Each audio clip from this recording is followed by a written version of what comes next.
All right, Piston fans, let's talk. I have a few questions about this current roster. I guess you could say for the 22-23 season. Even throw in if possibly they should be a lottery type team or should they push for the playoffs? And generally, generalizing the whole concept of the team, what direction is it going in? Or should they go with a younger coach? Should they to go with the younger coach to match the younger players, or should they mix the vets in with the younger players? That sort of thing. With that said, let's dive into this. First off, let's start off with I guess you could say their first unit, the starting five. What would it be, and what you know going into the season? Uh, Other than Bags having a slight setback of an injury, even though it's not considered a major one, yet still is going to hold him out some time. So that's your continuity, that's your time of development, which are not just as a player, as a unit, finding out where you are, where you need to be, and so forth. Okay, with that out the way, he was going to be in my projected starting lineup. I was going to have him and as well as Nolan Noel as my 4 and 5, right? And of course, you got Bay, and I was going to have uh, Kimball Walker and Cade Cunningham. That was going to be my lineup. So there's not much shooting there, but it's going to give me a defensive presence with some. I understand the NBA is a different day than what I was glued to years ago, where it was defensive oriented versus, it's not really organized. The NBA is not organized at all. It's street ball. So I don't know too much about street ball other than the days when we played it. Yet as considered an organized sport, or this is supposed to, I guess the blueprint of basketball or the professional league is that it was more X's and O's, or it's more uh, less freelance and more orchestrated, that sort of thing. So now, with that said, I give me a lineup of Cade, Kimba,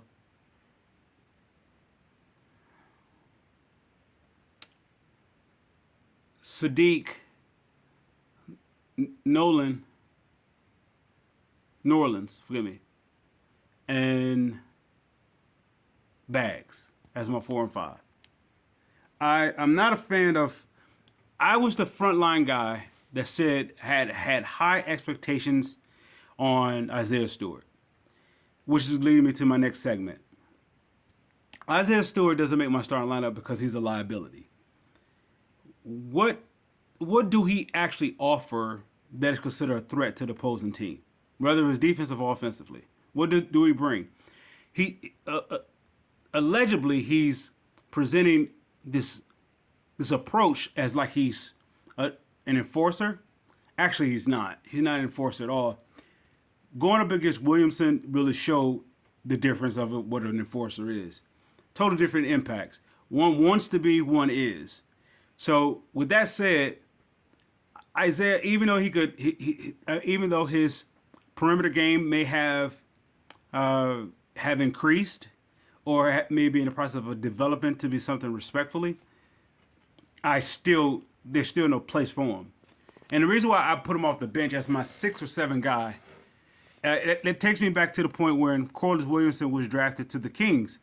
Now he was a high lottery pick because he just came from off of Arkansas at the time, and they made their run, and I think they won that year. So yeah, he's a high draft pick. Nonetheless, when it came to him playing on the Kings team, when they was making their runs or they're being contentious or contenders, he was coming off the bench. In doing so, it enabled Joe Dumars to grab him. So I look at Isaiah Stewart the self same way. I don't see him as a starter, at least with this team, at least what's surrounding him, because what he offers it doesn't complement anything. It's just there. So I mean, some people say, "Well, don't give up on him." Let me just say this. Going to go on to my third segment. I'm spoiled by two franchises of this organization. No, forgive me, not two franchises. Forgive me, by two regimes of this organization. The Going to Work crew and the Bad Boys. I'm spoiled. With that said, excuse me. I They are my standard. I don't look at other teams in comparison to this Pistons team. This is one thing it becomes really unbelievable about Pistons fans or even Detroiters as fans. They often compare their talent, if it's brand new talent, to other talent. You don't have to. You have a ceiling here. You don't have to compare Kobe Bryant to Michael Jordan as a Laker. You only compare Kobe Bryant to Michael Jordan because Kobe Bryant was trying to be compared to Michael Jordan. Otherwise, when Kobe became the Mamba, you're not comparing him to Michael Jordan. You're comparing him to being Kobe. He's just the Mamba, right? So I say the same thing about when it comes to Jaden Ivey or whoever else. People say he's going to be the next Ja Morant. I disagree. He's going to be himself if he has the opportunity to be himself. Which is going into the segment. The face of this franchise is off a guy who's going to bring it night in, night out, regardless of the competition, regardless of whatever else. They're not betting on themselves. They have a chip on their shoulder that losing is not an option, and they're going to do whatever it takes to keep winning. Every year they improve, yada yada yada, off the court. They do that sort of thing. But on the terms of during the course of the season, you don't just see improvement. You see like this competitive nature grows, where they get tired of losing. So this is the reason why I will exclude the face of Cade off being the face of this franchise. I never supported that at all. I never supported him being the face of his franchise, even though he was a number one overall pick. That doesn't mean anything. That means that you're just number one overall pick. And I guess it comes with the territory. If you selected that high, you're supposed to be the franchise leader because the position that they're picking in. Well, Detroit last year was a top three record-wise team, and they still end up with the fifth overall pick. So what does that say? What is that to say? Your record says that you're really, really, really bad, but you actually drafted higher than what your record is projecting. So who's to say who your face of your franchise is? So would that be Jaden, or would it be allegedly, if he was in the top three pick, would have been Paulo or so forth, right? The reason why I say all that is to say it this way. That whole projection of the lottery thing is a crapshoot. And what I mean by it's a crapshoot, you really don't know what you're getting until the player hits the court. What they've done in college is a totally different deal. And the reason for it is because now they're getting paid. They lost the incentive of just free playing, unless they really have a hunger for the sport, which brings me to the point of why I will not, you don't have my vote for Cade being the face of this franchise. All right, if I were able to compare him to a rookie of Pistons history that was considered the face of the franchise coming in as a rookie, I'm not going to say Isaiah Thomas. I'm going to say Grant Hill. Well, I would say K's game is more similar to Grant's. I'm not going to make the comparison based upon the game wise, but I will make a comparison in terms of their maturity or how they're coming into the game, right? Well, Grant Hill played 4 years in college. K only played 1. So the fans is going to be the fans is going to have this unrealistic expectation that Cade is going to be the savior off of what experience, though. He's going to learn on the job. With that being said, where is the hunger? So he's developing the hunger. At the same time, he's also learning how to lose. So I don't see it, and I don't think I will see it here. Now, he's going to show spurts that he is a triple-double threat. He's going to show spurts of filling up the stat sheets and sort of thing. And that's what may compare him to Grant Hill in that regard. But Grant Hill was the face of the franchise because Grant Hill came in hitting the ground running as a rookie. And that's based upon he was prepared to hit the ground running for 4 years at Duke. When you have a guy that's coming in for 1 year and you giving him the keys to the franchise, that's like asking Rodney Stuckey to give him the keys to the franchise after he had a somewhat of a good performance in the playoffs, right? It's premature. So you're asking him to learn on the fly, but you're not just that. You're asking him to basically follow in the footsteps of the ones before him. You're talking about the Going to Work crew as well as the Bad Boys, and of course Stucky couldn't live up to the bill, and I don't believe Cade is the guy that can live up to the bill. Don't get me wrong. Am I casting Cade off and saying that he's work? No, I'm not saying he's worthless. I'm not saying any of that. Whatever. What I am saying is that I believe that he is not the face of the team. It's either going to come in one or two positions. It's either going to come from your most defensive guy, or it's going to come from a guy who is a balance of three: offense, defense, and has this I refuse to lose mentality. I don't see that in Cade at all. I see Cade as a guy who could fill up the stat sheet, and that is great to a certain type of team. But coming from a legacy of this Piston team, especially when it was winning, that doesn't fit. And what I mean by that is certain players is going to reflect, or they're going to feed off the energy of where they're playing for. Cade's going to sour out a lot of people because he's not the guy that has that chip on his shoulder. He doesn't have to. So when you compare it to a guy like a face of a franchise or the Piston actually winning days, you have Ben Wallace, you have Isaiah Thomas. Both came from the bottom cellar. Isaiah Thomas was the top 2 draft pick. Ben Wallace went undrafted. Now, with that said, the reason why I said they come from the cellar, because they both came to a franchise was at the very, very, very bottom. But every night they hit the floor, they gave you 100%, not just filling stat sheets. They gave something to the crowd to not just to support, but something to feed off of.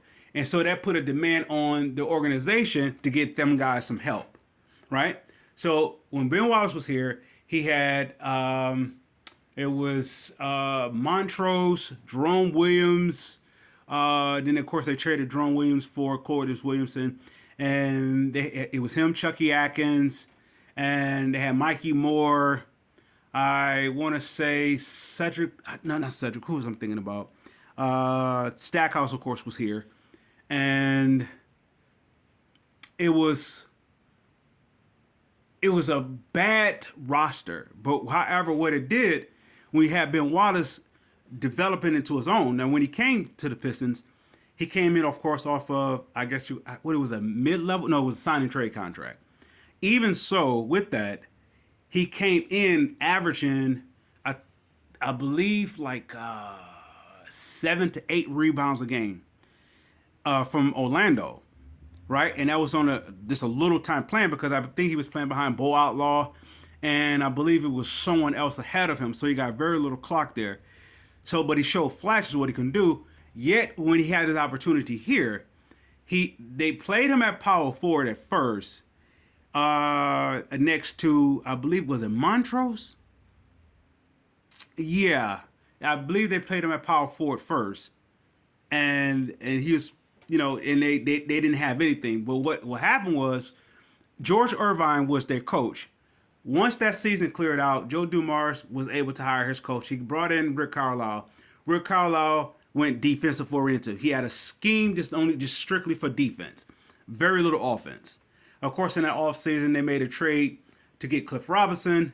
They also brought in Corliss Williamson, and they brought in free agent Dana Barrows to go along with, they already had Stackhouse, and that was their lineup. So they went with a defensive-oriented guy.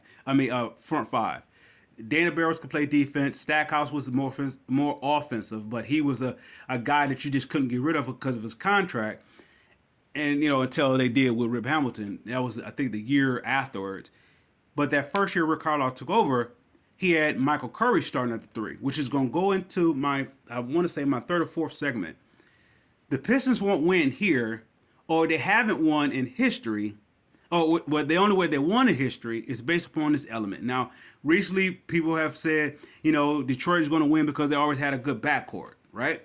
Or, the Bad Boys or Going to Work crew, that sort of thing. And they even had a good front court. you have the Wallace times two. You have Bill and Rick Mahorn and Dennis Rodman and Aguirre. They had a front court, but here's the deal. The one thing about that front court, the missing element that goes clearly ignored is the three spot.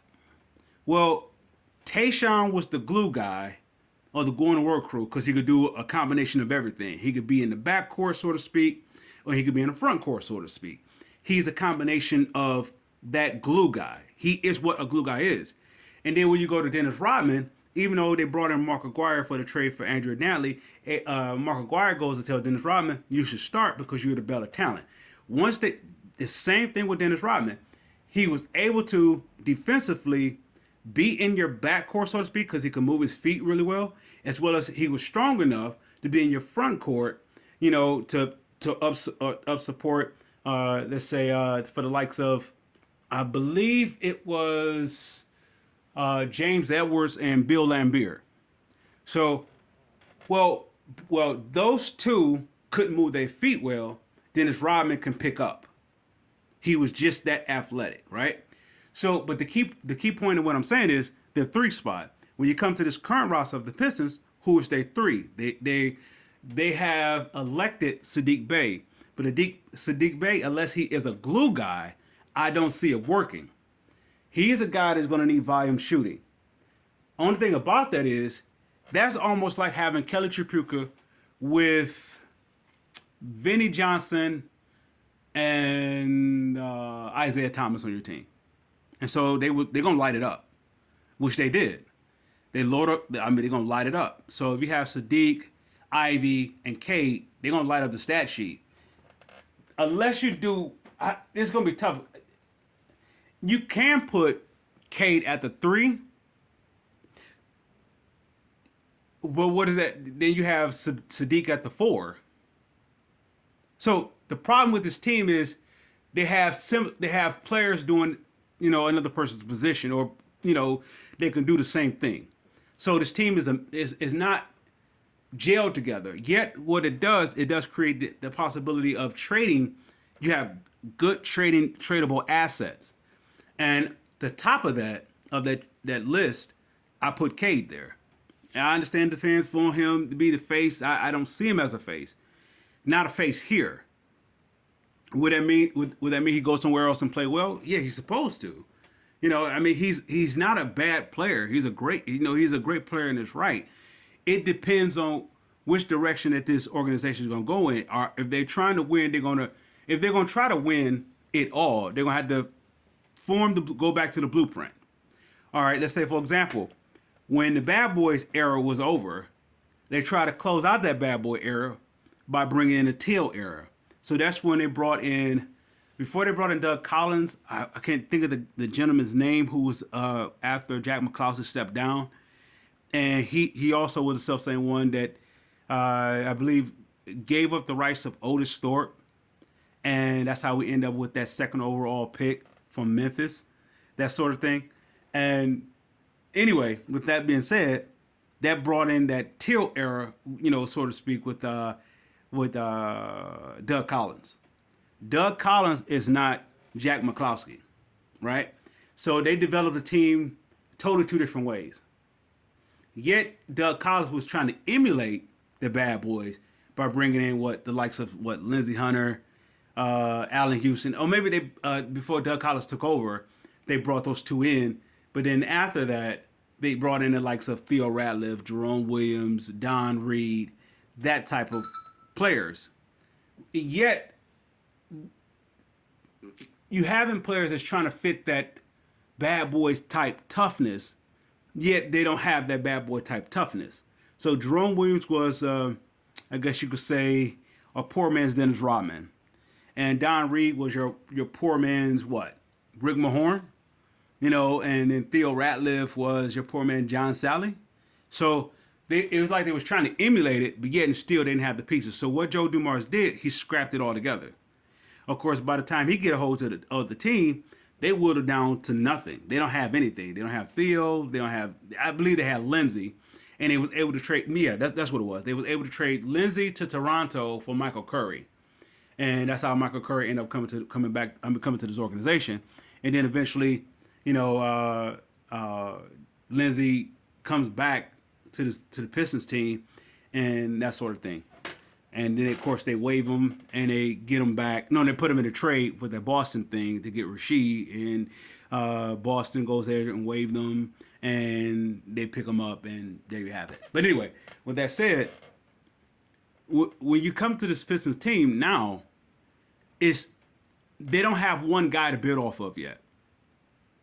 Cade is out of all the hype that they give him, like he's this guy. Yet you're saying he's this guy based off of him developing. He only have 1 year of college. Y'all asking him to develop on the fly. He didn't. I don't know what's the stakes that he did in college. I didn't follow him. I don't know if he went to the tournament. I don't know what he did in the tournament. I don't know anything about it. Nothing at all. I go by what I'm hearing, and what I'm hearing, and not so much of the rah-rah that he's a good player, that he's going to be a potentially good player. I go off of what his game represents, or what he's known for, type deal. What is Cade known for? Now, with that said, let's go into our last segment, which is going to be Isaiah Stewart. What is his intangibles to this team? What do he bring to this team? What do he bring? Is his toughness? That's the same thing they was asking for Jason Maxiell. Now, Jason Maxiell would have worked out if the Going to Work crew was still up under the leadership of Chauncey, right? It didn't go. It went from up under Chauncey to going up under to Rodney Stuckey, right? That sort of deal. If let's say Jason Maxiell would have worked if they kept the band together in that cohesive defensive thing. Once Ben Wallace left, it was no point of Jason Maxiell. There's no point. So, all right, because he would have been a learner upon it, one of the greatest to do it, of being undersized. So,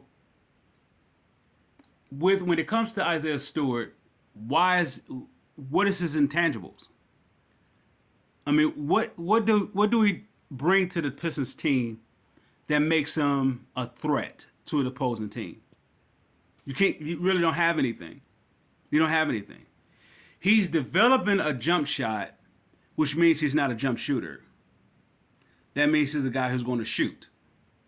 And there's a 50 chance that, you make or you miss, type deal. He's not a shooter, because if he was, it would have been developed by now. I mean, not developed, it would have been showing by now, before this year, that he could. Or part of it would have been on this report, the scouting report coming out of college, that, okay, he could shoot the ball too. So what is he known for? Just toughness. But I don't see toughness from him. There's nothing about him I see that intimidate, or that, not even say intimidate, that has the opposing team to respect him. And don't give me that thing about the whole LeBron thing, whatever. That's a reaction. That's nothing. That's not bad boys. That's not going to work. When you saw Ben Wallace, you saw toughness. You saw Isaiah Thomas, you saw toughness.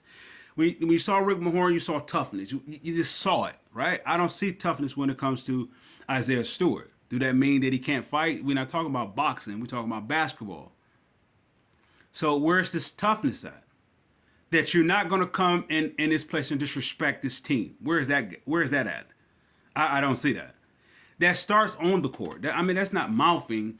That's not video clips. That's on the court effort, night in and out. Ben Wallace developed that when that whole rebound role was developed. And that goes from him playing with Mikey Moore with that actually, they won, 32 games that year? And they lost 50. The first year Ben Wallace was here, I believe it was 32 and 50. Rick Carlisle, his first year, flipped it, and it was 50 and 32. And you saw Dennis, that's me saying Ben Wallace and Dennis Rodman. Ben Wallace went from a guy who was averaging 8 rebounds to start going up. He started building on that to where he was known for being a rebounder at 12. Plus, he was giving you arguably 1 to 2 steals a game, and if not, a block to 2 blocks a game. So he was setting a tone that you're going to respect us defensively, right? I don't get that from Stewart. Now, I don't know if that's a shot towards him, or not initially trying to make it a shot, versus that the NBA game has changed to be more offensive, that you're not allowed to be that kind of enforcer. But if that's said, then you get these other guys that get this recognition of being like these stoppers, at that 4 or 5 position, which where they're banking that Stewart would be. So with that being said, that's my last closing remark on this subject. That's me trying to say subject and segment. And we're gonna close out with I have 3 guys on a trading block. Cade, Stewart, and maybe even Killian. My future is based off of Ivy and Duran, and I throw in Bags, and you can say Bay. I'm not too high on, future type deal. I wasn't spoiled that way. I was spoiled by Jack McCloud and Joe Dumars. They give up future for something greater. I think if I'm not mistaken, when they drafted Joe Dumars, they also drafted Spud Webb, but then they traded his rights to Atlanta, right? So instead, they went in a different direction. They went after, of course, they had a high pick and they drafted John Sally, but they had a low pick, and they found a guy that was just off the scouting reports, and Dennis Rodman, right? So once they brought those 2 defensive guys in to go along with their starting unit, it changed their whole dynamic of their team. They went from officially no longer being an offensive team to being known for their defense. So what I'm saying, this Pistons team now, which brings me back to the Teal era. The Teal era tried to erase the bad boy era, but it brought in a different style of winning. And it didn't win at all. Now, don't get me wrong, Doug Collins, they won a little bit. They got to the playoffs, but it wasn't going to sustain. No more than when, what's his name? Van Gundy, when he was here, he brought a different style than the going to work crew. It won't work. What works here is what works here. This is why certain teams are like continuously a powerhouse. Why it works in LA with LeBron James, because it's still Showtime. Why they got a headliner as a Showtimer.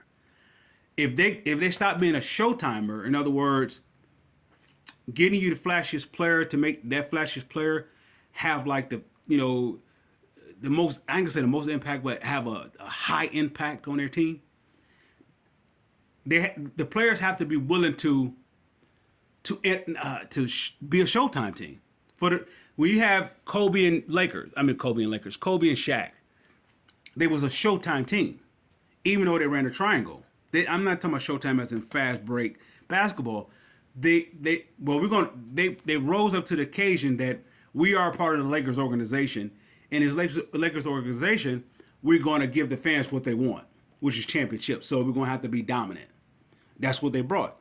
So when you come to the Boston Celtics, when they were able to get back on top, when the big 3 of KG, Paul Pierce, and Ray Allen, and that whole supporting cast group, the reason why they was able to get back on top, because they went back to their roots of being a tough team with some Hall of Famers. The Hall of Famers that I knew of Boston Celtics growing up was Dennis Johnson, Kevin McHale, Larry Bird, and Robert Parrish. Right? There was a scrappy team with a whole bunch of role players, but they 3 main guys, or you could say their 2 main guys, was Kevin McHale and Larry Bird with the Dennis Johnson. It didn't hurt you to have a Robert Parrish at the center spot. So I say all that to say this: they all had their identities. Detroit has their identity. That means work hard. Every time they try to scrap going against working hard or being tough, it always flops. They did it twice. They did it with the Till regime, as well as they did with the Jack Van Gundy, with the Van Gundy era. So what is this team now? What is Dwayne Casey? What is he? Is Is he flashy or is he tough? What kind of coach is he? And that goes to say, what kind of general manager is Troy Weaver? Is Troy Weaver a tough guy, or is he a flashy guy? Well, I'm looking at the talent that he's bringing in.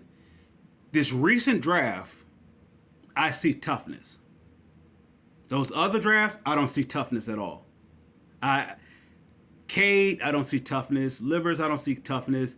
I don't see toughness out of let's say, Sadiq, Stewart. I don't see toughness. But when it comes to Duran and Ivy, I see toughness. What I mean by toughness, they go come get it. They are the lunch pail guys. With that said, I officially close this out. Pistons fans, salute.